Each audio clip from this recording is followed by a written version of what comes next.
வெற்றி ஒரு வண்டியில டீ எடுத்துட்டு போய்கிட்டு இருக்கும்போது, "என்ன மாஸ்டர் எங்க இவ்வளவு அவசரமா போறீங்கன்னு?" கேட்டா, "அதோ அங்க ஒருத்தர் உட்கார்ந்திருக்காருல, பாவம் 10 நிமிஷமா டீ வேணும்னு கத்திக்கிட்டு இருக்காரு. ஒரு பயலும் கண்டுக்க மாட்றான்.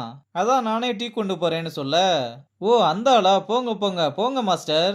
சர்க்கரை கொஞ்சம் கம்மியா போட்டு கொடுங்கன்னு" சொல்லி அனுப்பிவிட, மனுஷன் தியானம் பண்ணலாம்னு உட்கார்ந்திருந்திருக்காரு போல. அப்ப வண்டி வர சத்தத்தை கேட்டு காண்டாக டீ கொண்டு வந்து கொடுத்ததும், "ஏண்டா நீ என்ன முட்டாளா? நிம்மதியா தியானம் கூட பண்ண விட மாட்டீங்களா? என் கண்ணு முன்னாடியே நிக்காத, ஒழுங்கா ஓடி போயிருன்னு காட்டு கத்து கத்துறாரு." அப்புறம் இந்த பக்கம் வந்து, "யார்யா அந்த ஆளு இந்த கத்து கத்துறாருன்னு?" கேட்டா, "டேய் அவர் பேரு ஜோஜி. நம்ம ரெசார்ட்ல 3 வருஷமா இருக்காரு. ஒய்ஃப் இறந்துட்டாங்க, பசங்களும் ஃபாரின் போயிட்டாங்க. வீடெல்லாம் பெரிய வீடு தான். அங்க வந்து எதுக்கு தனியா இருக்கணுமேனு இங்க வந்து தனியா இருக்காப்ல. ஆனா அவர் நினைச்சா இந்த ரெசார்ட்டையே விலைக்கு வாங்க முடியும். அந்த அளவுக்கு துட்டு வச்சிருக்காப்ல. அவர்கிட்ட மட்டும் நல்ல பேர் வாங்கிட்டா ஆயிரக்கணக்குல டிப்ஸ் வரும்னு சொல்றான்." அப்புறம் யோசிச்சு பார்த்துட்டு, "ஆமா இதெல்லாம் நான் ஏன் உன்கிட்ட சொல்லிக்கிட்டு இருக்கேன்? நெடுமரம் தான் உன்னை வேலைய விட்டு தூக்க போறாருல்லன்னு சொல்ல, ஏன்யா நீ வேற அத ஞாபகப்படுத்துற? இந்த வேலை மட்டும் போனா எங்க அப்பன மாதிரி நானும் கடங்காரனை பார்த்தது ஓட வேண்டியதான்னு" சொல்றான். "டேய் எதுக்கு இப்ப ஓவரா யோசிக்கிற? போய் சாரி கேளு, ரொம்ப கோவப்பட்டா கால்ல விழுந்துருன்னு சொல்ல, அதான் பண்ணணும் போல, சரி நான் போய் சாரி கேட்டுட்டு வரேன்னு சொல்லிட்டு கிளம்புறான். இங்க நெடுமாறன் இன்னும் வெற்றி மேல கோவத்துல தான் இருக்க மாதிரி தெரியுது. அப்ப விறுவிறுன்னு காய்கறி மஷ்ரூம் எல்லாம் நறுக்கி அதை ரோல் பண்ணி சுடுதண்ணியில வேக வச்சு ஏதோ ஒரு டிஷ்ஷை ரெடி பண்ணி அதை டேஸ்ட் பண்ணி பார்த்துட்டு எல்லாத்தையுமே கூப்பிட்டு அதை சாப்பிட்டு பார்க்க சொல்ல, எல்லாருமே அதை டேஸ்ட் பண்ணி பார்த்ததும், இப்ப இந்த டிஷ்ஷை எடுத்துட்டு இதை ரீக்ரியேட் பண்ணி உடனே இங்க வைங்கன்னு சொன்னதும், "என்ன செஃப் இது உங்களோட ஸ்பெஷல் டிஷ், இதை எப்படி நாங்க செய்ய முடியும்னு?" சொல்ல, "சிக்னேச்சர்ல ஒரு மயிரும் கிடையாது. இதை யாரோ ரீக்ரியேட் பண்ணியிருக்காங்க. எனக்கு ரொம்ப அசிங்கமா இருக்கு.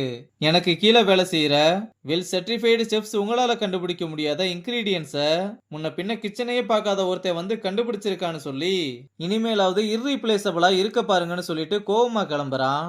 அப்புறம் வெளியே வந்ததுமே வெற்றி சாரி கேட்க, "உன் வேலைக்கு ஒரு ஆபத்து வராம நான் பாத்துக்கிறேன்.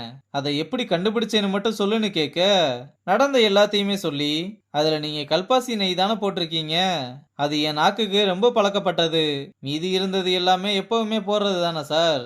அதனால தான் சாப்பிட்டு பார்த்ததுமே கண்டுபிடிச்சிட்டேன்னு" சொல்ல, "நல்லா கெஸ் பண்றேன்னு சொல்லிட்டு கிளம்புனதும், பின்னாடியே வந்து, "சார் நான் உங்க கிச்சன்ல வேலை பார்க்கணும்னு ஆசைப்படுறேன். அதுக்கு நான் என்ன பண்ணணும்னு?" கேட்க, "வெயிட் பண்ணணும். செஃப் ஆகுறதுக்கும் கிச்சனுக்குள்ள கால் வைக்கிறதுக்கும் ஒரு தகுதி வேணும். அதுக்கான நேரம் இது இல்லைன்னு" சொல்லிட்டு போறான். ஆனா இங்க பாண்டி கிட்ட வந்து ஏதோ நெடுமாறனே இவனை கிச்சனுக்குள்ள கூப்பிட்ட மாதிரியும், இவன் வர முடியாதுன்னு சொன்ன மாதிரி எல்லாம் பில்டப் கொடுக்க, "எப்படி எப்படி அவரே உன்னை கிச்சனுக்குள்ள கூப்பிட்டு நீ வரலன்னு சொன்ன? இதெல்லாம் நான் நம்பணுமா? என்ன நடந்ததுன்னு நான் அவர்கிட்டயே போய் கேட்டுக்கிறேன்னு" சொல்லிட்டு கிளம்ப, "யோ சும்மா தான் சொன்னேன். ஆனா இதுவரை மூஞ்சே கொடுக்காத ஆளு என்னை கூப்பிட்டு வச்சு பேசினாருல, இதுக்கப்புறம் தான் நீ என்னோட ஆட்டத்தை பார்க்க போறேன்னு சொல்லி டான்ஸ் ஆடிக்கிட்டு இருக்கான்." இந்த பக்கம் ஜோஜி ரசம் சோறு கேட்டதுக்கு, அது மெனுலயே இல்லாத ஒரு ஐட்டம்ன்றதுனால, வேற எதையோ ஸ்பெஷலா உங்களுக்காக பண்ணிருக்கேன்னு வந்து கொடுத்ததுனால, விக்கிய பிடிச்சு ஒரு ரசம் சோறு ரெடி பண்ண முடியாதான்னு கிளி கிளின்னு கிழிச்சுக்கிட்டு இருக்கத நம்ம பாண்டியும் வெற்றியும் பார்த்துக்கிட்டு இருக்காங்க. அப்புறம் மறுநாள் காலையிலேயே கடைக்கு போய் காய்கறி எல்லாம் வாங்கிட்டு வந்து எல்லா இன்கிரீடியன்ஸையுமே போட்டு அவனோட ஸ்டைல்ல ரசசோறு ரெடி பண்ணி அதை டிஃபன்ல எடுத்து வச்சுட்டு ரெசார்ட்டுக்கு வந்ததும் ஜோஜி கிட்ட, "உங்களுக்காகவே செஞ்சிருக்கேன் சாப்பிட்டு பாருங்கன்னு" சொல்லிட்டு போறான். அவரும் அதை ஓபன் பண்ணி சாப்பிட்டு பார்த்து டேஸ்ட்ல மெய்மறந்து போறாரு. இதை வெற்றியுமே ஓரமா நின்னு பார்த்துக்கிட்டு இருக்கான். இந்த பக்கம் ஜான் பசங்க கிட்ட, அனிமல்ஸ் கேர் டீம்ல இருந்து ஆளுங்கெல்லாம் வந்துகிட்டு இருக்காங்க. எக்காரணத்தை கொண்டும் அவங்களுக்கு நான்வெஜ் மட்டும் கொடுத்துடவே கூடாதுன்னு மத்த செஃப்ஸ் கிட்டயும் இந்த விஷயத்தை இன்ஃபார்ம் பண்ணிருங்கன்னு சொல்றான். அப்புறம் அந்த டீம்ல இருந்து ஆளுங்களா வந்ததும் அவங்களுக்கு சிப்பி மாலையெல்லாம் போட்டு வரவேற்று வெல்கம் ட்ரிங்க்ஸ் எல்லாம் கொடுக்கறாங்க. அப்ப கிச்சன் டீம் வந்து ஆர்டர் எடுக்கும்போது அதுல ஒருத்தி விக்கிய சைட்டை போட்டுக்கிட்டு இருக்கத வேணி பாக்குறா. அப்புறம் ஆர்டர் எல்லாம் எடுத்துட்டு இந்த பக்கம் வந்ததும் வேகமா ஓடி வந்து, "நீங்க சிவகார்த்தியின் மாதிரி ஸ்மார்ட்டா இருக்கீங்கன்னு" வந்து வளைஞ்சிட்டு போறா. வேணியும் இத பார்த்துட்டு, "போதும்டா 32 பல்லும் தெரியுது, நீ எல்லாம் சிவகார்த்திகேயனாடான்னு" கேட்க, "ஏய் அவங்க ஏதோ சும்மா காம்ப்ளிமெண்ட் கொடுத்துட்டு போறாங்க, இதுக்கெல்லாம் எதுக்கு நீ டென்ஷன் ஆகுற?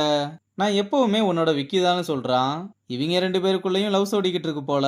அப்புறம் பாண்டியும் வெற்றியும் ஜாலியா பேசிட்டு வந்துகிட்டு இருக்க, அப்ப ஐசுவும் வேணியும் வந்து வெற்றியை கலாச்சிட்டு போனதும் மூஞ்சி சுருங்கி போயிருது. இத பாண்டியும் பார்த்து என்னாச்சுடான்னு கேட்டா, அவனும் நடந்த எல்லா விஷயத்தையுமே சொல்லிட்டு, இவனுங்களை எப்படி ரிவேஞ்ச் எடுக்கிறேன்னு மட்டும் பாருன்னு சொல்றான். அப்புறம் ஒரு ரூமுக்கு வந்தா ஒருத்தன் நல்லா சாப்பிட்டு சரக்க போட்டு வாந்தி எடுத்து மட்டையாகி கிடக்குறான். இத பார்த்ததுமே ஒரு ஐடியா மாட்டிக்கிச்சுன்னு கிச்சனுக்கு கால் பண்ண, ஐசு அட்டன் பண்ணதுமே, "இனிமேல் கிச்சன்ற பேரை குப்பை தொட்டின்னு மாத்திருங்க. குப்பையில கொட்ட வேண்டிய கருமத்தெல்லாம் எங்க தலையில கட்டுறீங்களா? இதெல்லாம் கம்மாயில தெரிகிற பண்ணிங்க கூட நக்காது. ரிவ்யூல எப்படி உங்களை கிழிச்சு தொங்க விடுறேன்னு பாருங்கன்னு ரொம்ப ஓவரா பேசிட்டு காலை கட் பண்ண. இந்த பக்கம் இதெல்லாம் ஸ்பீக்கர் போட்டு நெடுமாறன்னு கேட்டுக்கிட்டு இருக்கான். அப்புறம் நானே போய் இதை பார்த்துட்டு வரேன்னு சொல்லிட்டு கிளம்ப, இங்க நம்ம பசங்க நல்லா வச்சு செஞ்சுட்டோன்ற குசியில டான்ஸ் ஆடிக்கிட்டு இருக்காங்க. அப்ப நெடுமாறன் வந்து காலிங் பெல் அடிக்க, நம்ம பசங்களும் யாரா அவன் டிஸ்டர்ப் பண்றதுன்னு நெடுமாறனை பார்த்து ஷாக் ஆயிட்டு என்ன பண்றதுனே தெரியாம முழிச்சுக்கிட்டு இருக்கதோட இந்த எபிசோட முடிச்சிருக்காங்க.